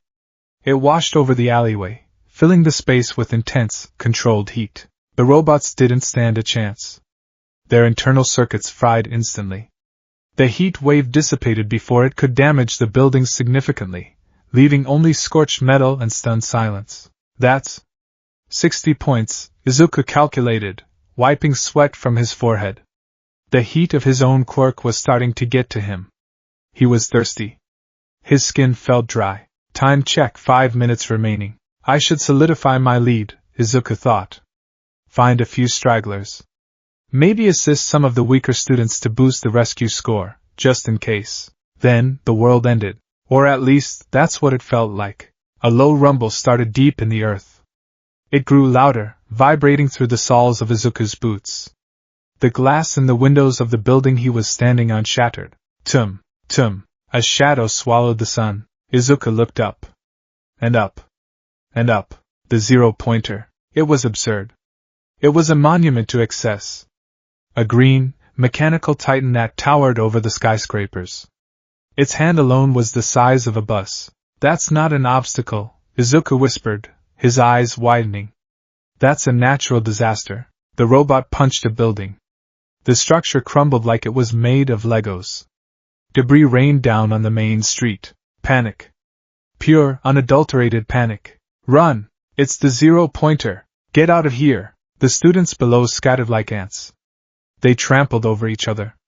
They abandoned their fights. Izuku stood on the rooftop, watching. His tactical mind was racing. Threat level, catastrophic.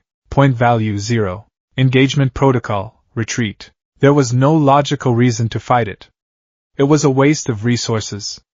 It was dangerous. The exam was about points, and this thing offered none. He turned to leave. He had passed. He had 60 points. He could walk away. Ouch! The sound was faint, carried on the wind. Izuku froze. He looked down. In the middle of the decimated street, directly in the path of the Titan, lay Uraraka. Her leg was pinned under a massive slab of concrete. She was struggling, her face contorted in pain. The 0-pointer loomed over her. Its optical sensors glowed a menacing red. It raised a massive, treaded foot. The other students were gone. Even the ones with speed quirks were fleeing. Izuku looked at the girl. Then he looked at the robot. Roy Mustang would retreat, a treacherous voice whispered. Mustang sacrificed pieces to win the game. He let his own men die if it meant the mission succeeded. No, another voice answered. A deeper voice. That was the old Roy. The Roy who was blind. The Roy who had to be dragged to the truth. And this is Izuku Midoriya. And Izuku Midoriya doesn't run. The two souls, the ambitious colonel and the heroic boy, snapped into alignment. Damn it, Izuku growled. I really hate paperwork. He didn't climb down the fire escape. He jumped. He plummeted 3 stories. As he fell, he snapped his fingers behind his back. Propulsion blast. A controlled explosion detonated against the air behind him, checking his fall and launching him forward like a missile. He hit the ground in a roll, ignoring the shock to his knees. He was running before he stood fully upright. The 0-pointer's foot was descending. It was slow, heavy, inevitable. Izuku reached Uraraka. Midoriya! She cried, her eyes wide with terror. Run! You have to run! Izuku ignored her. He grabbed the concrete slab. Too heavy. Even with his training, he couldn't lift 2 tons of reinforced concrete in 2 seconds. He looked up. The foot was 20 meters above and closing. He stepped over Uraraka, placing himself between her and the god of destruction. Stay down, he ordered. His voice wasn't shaky. It was the voice that commanded battalions. He looked up at the robot. He needed to destroy it. Not deflect it. Destroy it. But it was too big. A standard fireball would just scorch the paint. He needed to cut it. He needed to sever the structural integrity. He raised both hands.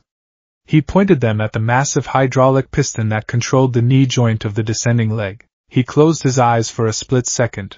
Visualize the air. Strip the nitrogen. Concentrate the oxygen. Compress it more, until it screams. He opened his eyes.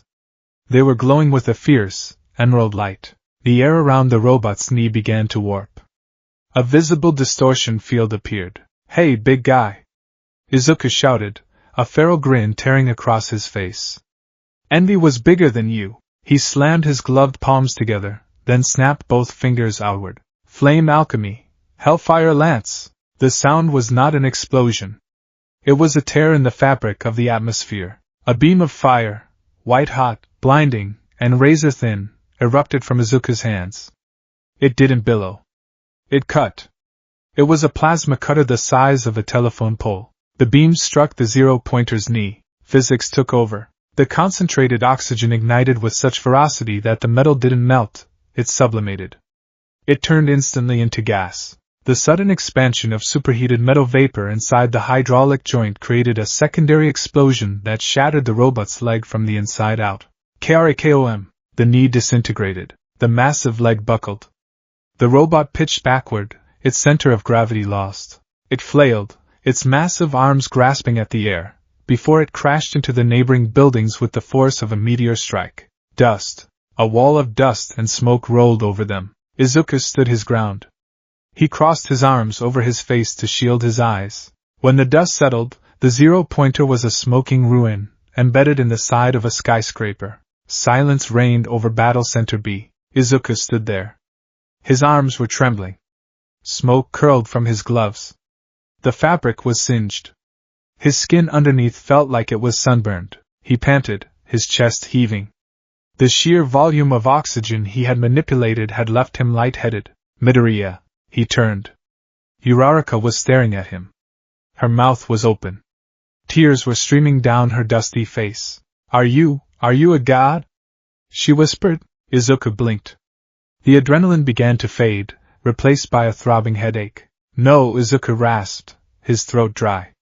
Just a soldier. He knelt down. He looked at the concrete slab on her leg. We need to get this off you. The circulation is cutting off. He looked around. Ida! He shouted. Tenya Ida, who had stopped running and was staring slack-jawed from behind a car, jumped. Why yes. Get over here. Use your engine torque to lift this slab. Now, Ida snapped out of his trance. Right. Understood. He rushed over. With his engines roaring, Ida heaved the concrete up. Izuku gently pulled Uraraka free. Her leg was bruised, likely fractured but not crushed. Midoriya, Ida said, looking at the destroyed robot then at Izuku. You saved her. You sacrificed your points to save her. Points are arbitrary, Izuku said, checking Uraraka's pulse. Lives aren't. Time's up, the buzzer sounded. Izuku let out a long breath and sat down hard on the pavement. His energy reserves were empty. Well, he muttered, staring at his shaking hands. That was dramatic. The aftermath. The central plaza of the battle center resembled a field hospital. Recovery Girl was making her rounds, handing out gummies and kisses. Izuku sat on a crate, nursing a water bottle. He had removed his gloves. His hands were red and raw, the skin irritated by the proximity to the intense heat. You're the one who did that. Izuku looked up. Recovery Girl pointed her cane at the smoking carcass of the zero-pointer. It was in the way, Izuku said simply. The old woman peered at him over her visor. That's a lot of power for a young body. You didn't break any bones, which is an improvement over the usual strength enhancement types I see. But you're dehydrated and you have mild first-degree burns on your hands. She kissed his hands. A wave of fatigue hit him, but the stinging stopped. Be careful, Sonny, she said, handing him some gummies. Fire consumes. Make sure it doesn't consume you. I know, Izuku whispered. I've been burned before. Bakugo walked past. He didn't say anything. He just looked at the zero-pointer, then at Izuku. His expression was unreadable. It wasn't the usual rage. It was shock. And calculation. Izuku finished his water. He stood up, his legs steady. He walked out of the UA gates. Inko was waiting for him at the train station. She looked terrifyingly anxious. Izuku! Did you survive? Did you get hurt? Was it scary? Izuku smiled. It was a genuine smile. I'm fine, Mom. I did my best. Did you pass? Izuku looked back at the school, silhouetted against the sunset. I think I made an impression. 1 week later, the letter arrived. Izuku was doing push-ups in his room when Inko screamed. It's here! Izuku! It's here! She slid into his room, holding the envelope like it was a live grenade. Izuku stood up, wiping sweat from his brow. He took the envelope. It was heavy. He sat at his desk. He opened it carefully with a letter opener. A metal disc fell out. It activated a hologram. I am here. All Might's face filled the projection. He was in a yellow suit, looking massive and heroic. Booyah! Young Midoriya! It is I. All Might. And I am a teacher at UA now. Surprise! Izuku leaned back in his chair, crossing his arms. I knew it, he muttered. He can't keep a secret to save his life. You did well on the written exam. All Might continued. Your essay on the biological agent scenario was disturbing, but highly rated by the staff. You passed the academic portion with flying colors. Izuku nodded. Expected. But the practical? You scored 60 villain points. A respectable score. But, All Might paused for dramatic effect. The video cut to footage of the zero-pointer. It showed Izuku jumping. It showed the blast. It showed him directing Ida. A hero's job is to save. And you risked everything to save that girl. That is the essence of a hero. Rescue points. All Might shouted. The judges were watching. For your cool head and decisive action, UA awards you 60 rescue points. The total flashed on the screen. Total score, 120 points. Rank first place. Come, young Midoriya. All Might extended his hand toward the camera. This is your Hero Academia. The hologram faded. Izuku sat in the silence of his room. He looked at his hands. The hands that had once destroyed.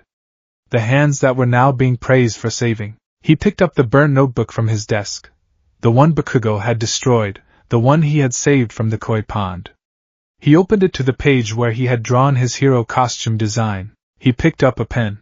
Underneath the sketch of the trench coat and the gloves, he wrote a single line, "Mission accepted." He stood up and walked to the window. He looked out at the city lights. "Lieutenant Hawkeye," he whispered to the stars. "General Hughes. I made it." He snapped his fingers. A tiny, celebratory spark danced in the darkness. Now the real work begins. The tie was the problem. Izuku Midoriya stood in front of his bathroom mirror, his fingers deftly manipulating the red fabric of the UE uniform tie. The standard knot was a simple four-in-hand, sloppy and unprofessional. It was the knot of a schoolboy. Izuku undid it. "Windsor," he muttered, his fingers moving with muscle memory that didn't belong to a 15-year-old. Full Windsor. Symmetrical. Authoritative. He tightened the knot, adjusting the collar until it was razor-sharp. He smoothed down the gray blazer. It fit well. His shoulders, broadened by 10 months of hauling scrap metal, filled out the fabric. He didn't look like the scrawny, trembling kid from Aldera Junior High anymore. He looked like a cadet. "Izuku! You're going to be late." Inko's voice drifted from the kitchen. "Coming, Mom." He grabbed his yellow backpack. He paused at the door, looking at the pair of white gloves sitting on his desk. The ignition gloves. He tucked them into his pocket. UA rules stated costumes were for practicals only, but a soldier never went anywhere without his sidearm. As he walked to the train station, the world seemed brighter. Sharper. The cherry blossoms were falling, dancing in the wind. Izuku subconsciously calculated the wind velocity based on the pedal drift. North-northeast 5 knots. He boarded the train, his mind drifting back to the acceptance letter. First place. It was a good start. But rank was fluid. Maintaining the lead was harder than acquiring it. He arrived at the massive glass structure of UA High. The H-shaped building loomed over the city like a fortress. Sector 1A. He navigated the halls.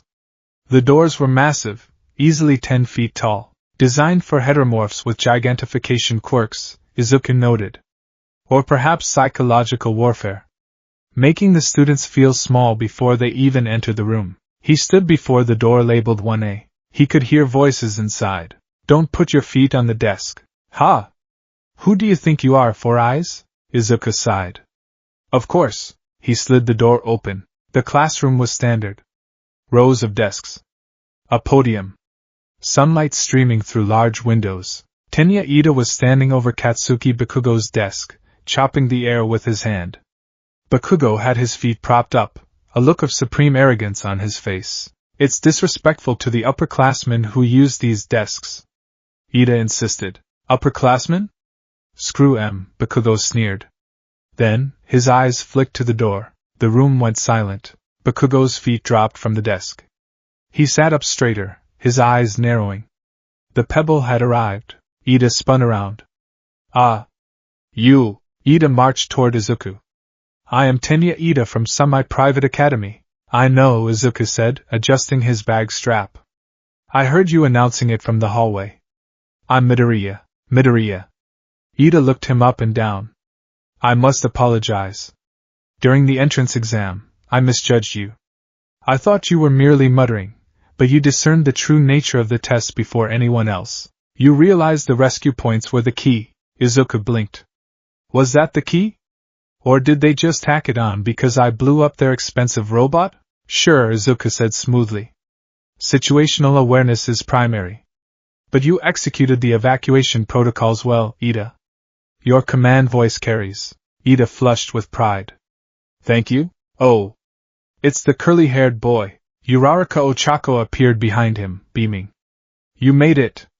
"I mean, of course you did. Your punch was amazing." "Like kaboom." She mimed a punch. Izuku smiled politely. It was the public relations smile Roy Mustang used for politicians and press. "It was effective," Izuku agreed. "And your Uraraka? How is the leg?" "Recovery girl fixed it. Good as new." She bounced on her heels. "I wonder what the ceremony will be like. Or the guidance counselor? If you're here to make friends, pack up and leave." The voice came from the floor. The students froze. Lying in the doorway, encased in a bright yellow sleeping bag like a metamorphic caterpillar, was a man. He looked exhausted. His hair was a mess, his eyes bloodshot, and he was sucking on a jelly pouch. Ambush predator, Izuku's mind supplied instantly. Low profile. Deceptive appearance. High threat level. The man unzipped the bag and stood up. He was dressed in black, wearing a capture weapon around his neck that looked like a scarf. It took you 8 seconds to quiet down, the man drawled. Time is limited. You kids aren't rational enough. He stepped into the room. I'm your homeroom teacher, Shota Aizawa. The class gasped. Teacher? He looks like a hobo. Aizawa reached into his sleeping bag and pulled out a stack of blue gym uniforms. Put these on and meet me on the grounds, Aizawa said, tossing them onto the front desk. We're doing a Quirk apprehension test. The locker room. The boys' locker room was a flurry of activity. A test? On the first day. Mineta, a small boy with purple balls on his head, whined. What about the entrance ceremony?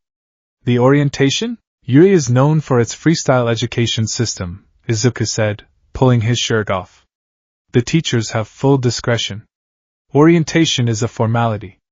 Assessment is a necessity. The chatter died down as Izuku stripped. The other boys stared. Izuku Midoriya wasn't bulky like a bodybuilder, but he was dense.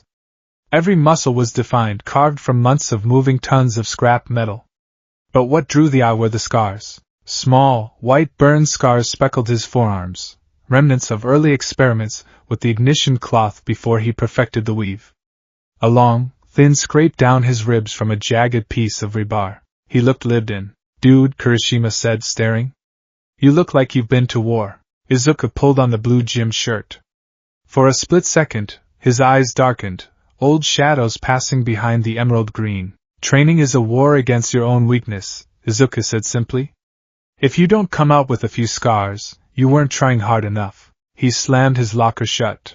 Let's move. The commander is waiting. The grounds. The spring air was crisp. The sun was high.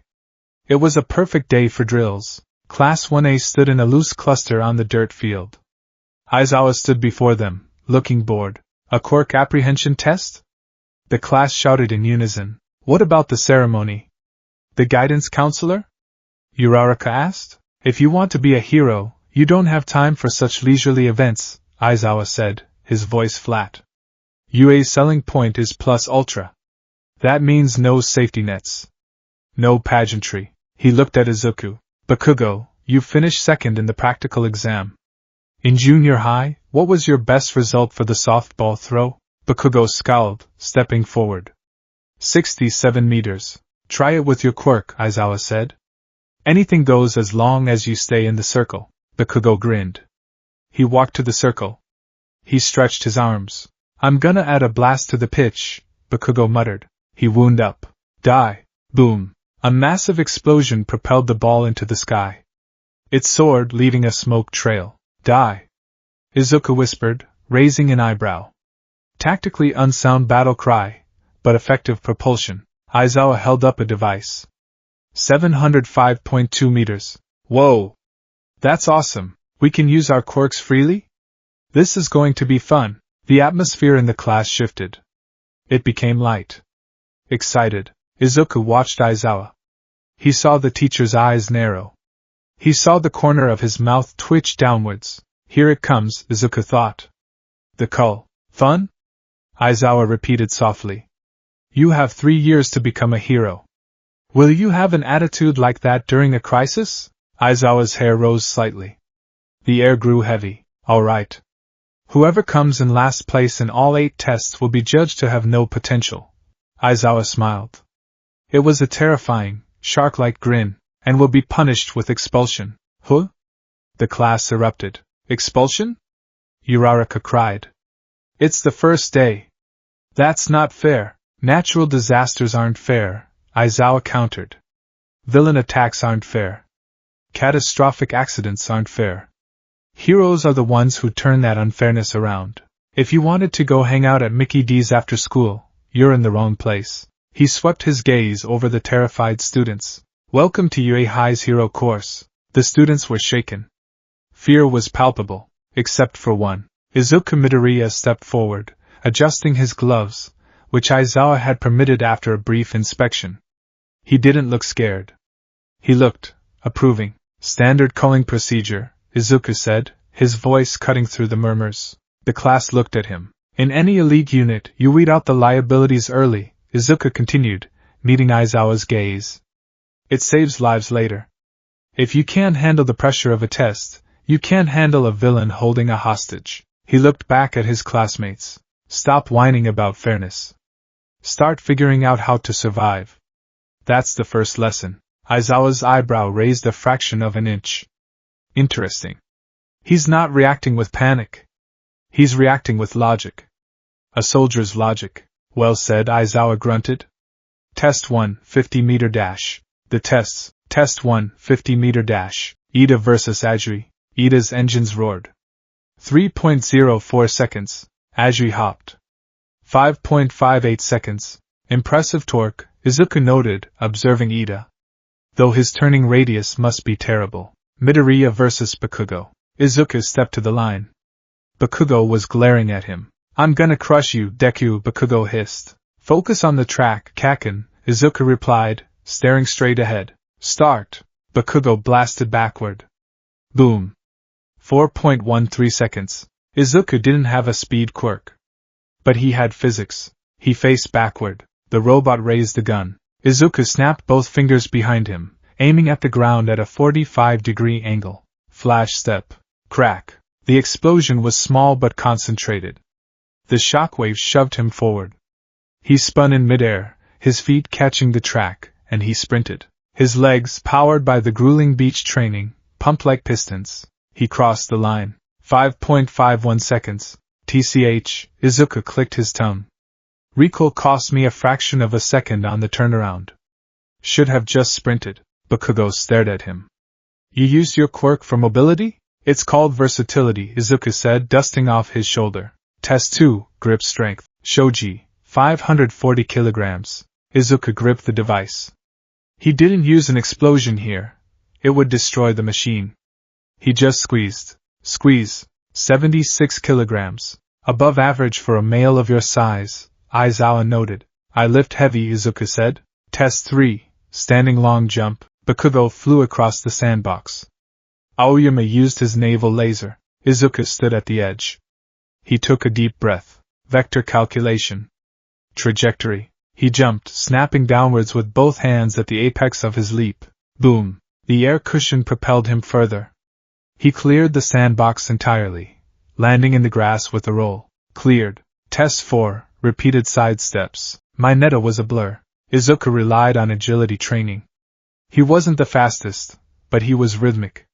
He placed in the top third. Test 5, the ball throw. Uraraka stepped up. She touched the ball. She threw it. It floated. And floated. And floated. Infinity, the machine read. The class lost their minds. Infinity? That's cheating. It's efficient, Izuku muttered. Zero gravity removes friction and resistance. Perfect for logistics. Midoriya, Aizawa called. You're up. Izuku walked to the circle. He picked up the ball. It felt light. He looked at the field. 700 meters was the benchmark set by Bakugo. Infinity was the outlier. Izuku needed to make a statement. He didn't just want distance. He wanted velocity. He stood in the center of the circle. He assumed a throwing stance, but he held the ball differently. He cupped it in his palm, his fingers spread. He began to breathe rhythmically. He was pulling oxygen from the entire field. The air around him began to shimmer, the heat haze distorting his silhouette. He's charging up, Kirishima whispered. Izuku visualized the pathway. A tunnel of vacuum to reduce drag. A chamber of hypercompressed oxygen behind the ball to act as the propellant. He wound up. Ignition sequence. He started to throw.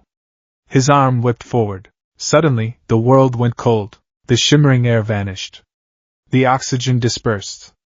The connection Izuku felt to the atmosphere was severed instantly. He threw the ball. It left his hand with only his physical strength behind it. Thud. It landed at 46 meters. Silence. What happened? It didn't explode. Did he choke? Izuku didn't look at the ball. He looked at the teacher. Aizawa's hair was floating. His scarf was levitating around him like a striking snake. And his eyes, usually tired and dark, were glowing a fierce, blood red.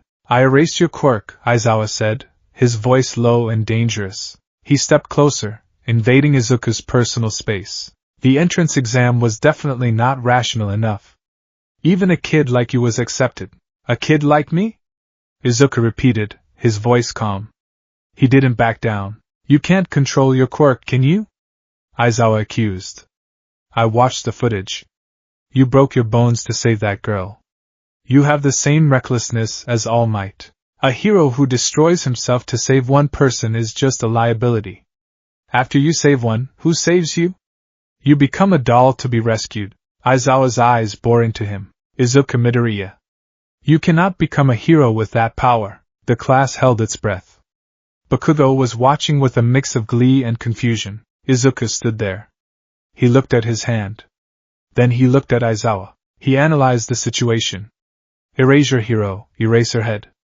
Cancels emitter and transformation quirks via line of sight. Weakness, blink reflex. Dry eye syndrome. Izuku smiled. It wasn't a nice smile. It was the smile of a chess player who just saw mate in 3. You're operating on outdated intelligence, sir, Izuku said. Aizawa frowned. What? You assumed I would break my arm, Izuku stated. You assumed I have no control. That's a logical error based on a single data point from the exam. Izuku took a step forward, closing the gap. And another thing, Izuku lowered his voice so only Aizawa could hear. You've been keeping your eyes open for 17 seconds. Your blink rate is suppressed, but your tear ducts are inflamed. You have chronic dry eye, don't you? That's a fatal flaw on the battlefield. If I were an enemy, I'd just throw sand in your face.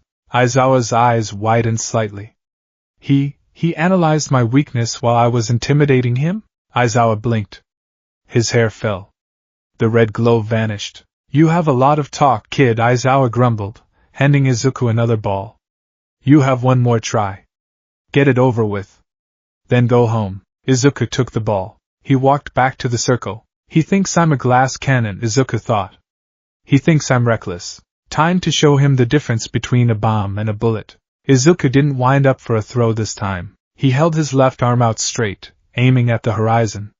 He placed the ball in the crook of his left arm, holding it in place with his chin. With his right hand, his ignition hand, he formed a seal behind the ball. He wasn't going to throw it. He was going to fire it. He concentrated the oxygen. Not a massive, wide explosion like the exam. A dense, coincized point of absolute volatility directly behind the ball. He looked at Aizawa. Watch closely, Izuku said. He snapped. Flame alchemy. Howitzer shot. Crack boom. The sound broke the sound barrier. A concentrated jet of white flame erupted from Izuku's hand, striking the back of the ball. The ball didn't fly. It vanished. It was propelled with such velocity that it left a mock cone of condensed water vapor in its wake. It tore through the sky, a streak of white heat. Izuku stood firm. The recoil traveled up his arm, jarring his shoulder, but he exhaled sharply, tightening his core to absorb it. He didn't break. His arm smoked, but it was intact. He lowered his arm. He adjusted his glove. Beep.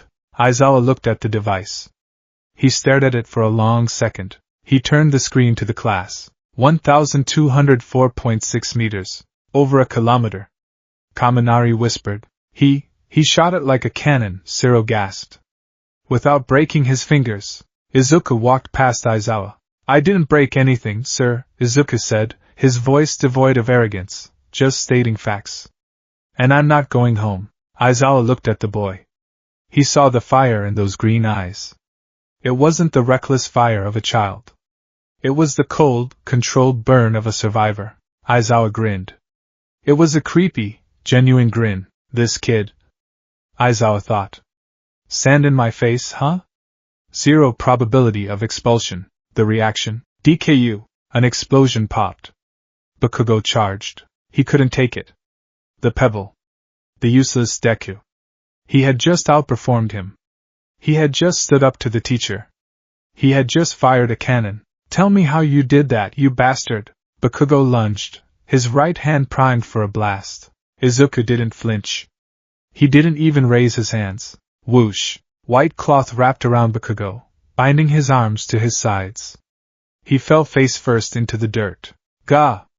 What the hell is this cloth? It's a capture weapon made of carbon fiber and a special metal alloy, Aizawa mumbled through the scarf.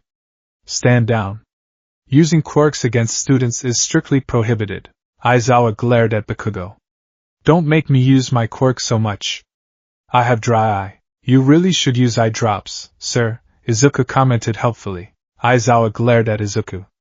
Quiet. Bakugo struggled, glaring at Izuku from the ground. You've been hiding this. Izuku looked down at him. I haven't been hiding anything, Kaken, Izuku said softly. You just never looked close enough to see it. Aizawa released Bakugo. We're moving to the next test. Hurry up. The results. The sun was setting. The class gathered around the digital scoreboard. Okay, I'll just show the cumulative results at once, Aizawa said. Explaining the grading process is a waste of time. Click. The list appeared. 1. Izuku Midoriya. 2. Momo Yaoyorozu. 3. Shoto Todoroki. 4. Katsuki Bakugo. Izuku scanned the list. First place. His physical stats were above average thanks to the beach training, but his quirk applications in the jump, sprint, and throw were top tier. I'm first? Izuku breathed. Second. Momo Yaoyorozu murmured, looking at Izuku. I calculated the optimal usage of my creation quirk for every test, but his raw output and adaptability, impressive. At the bottom of the list stood Minoru Mineta. No. Mineta wept. I'm expelled. I never got to touch a boob. Aizawa closed the projection. By the way, the expulsion was a lie. Silence. Huh? It was a logical ruse, Aizawa said deadpan. To draw out the upper limits of your potential. A lie? Uraraka slumped. That scared me to death. Of course it was a lie, Yaoyorozu spoke up, hand on her chest. It was obvious if you thought about it calmly. Actually, Izuku interrupted. The class looked at him. It wasn't a lie, Izuku said, looking at Aizawa. Aizawa paused. He looked at Izuku. Mr. Aizawa expelled an entire class of first years last year, Izuku said.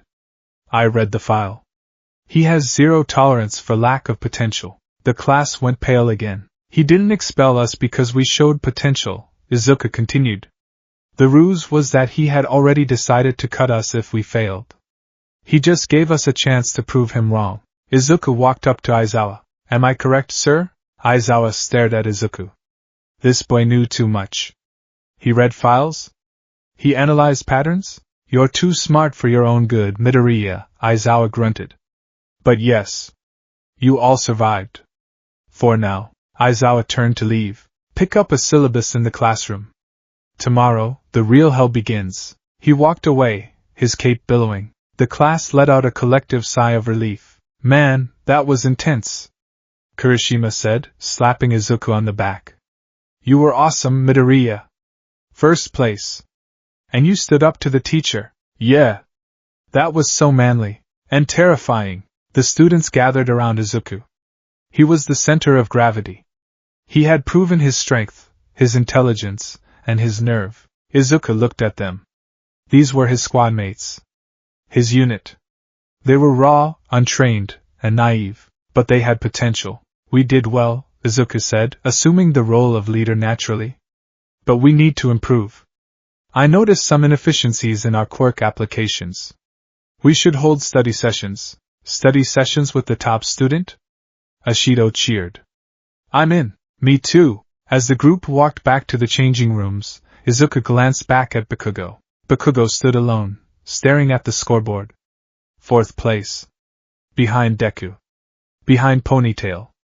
Behind Half and Half. Izuku felt a pang of something, not pity, but recognition. He knew what it felt like to have your worldview shattered. Adapt or die, Kaken, Izuku thought. The war waits for no one, the teacher's lum. Aizawa sat at his desk, dripping eye drops into his eyes. So? All Might popped his head around the corner. How was he? Young Midoriya? Aizawa sighed. He pulled up Izuku's file on his computer. He's a problem, Aizawa said. All Might froze. A problem? He's not a student, Aizawa muttered. He acts like a veteran. He analyzes threats instantly. He found my weakness in seconds. He mobilized the class. He maximized his quirk usage without self-harm. Aizawa looked at the photo of Izuku. He calls himself Mustang in his hero name draft, Aizawa noted. Appropriate. He's a wild horse. But does he have potential? All Might asked anxiously. Aizawa smirked. He took first place, All Might. He doesn't just have potential. Aizawa closed the file. He's going to be the ringmaster of this circus. I just hope I can keep up with him. All Might let out a boisterous laugh. I told you. He is the spark. Yeah, Aizawa grumbled, pulling his sleeping bag over his head. Just don't let him burn the school down.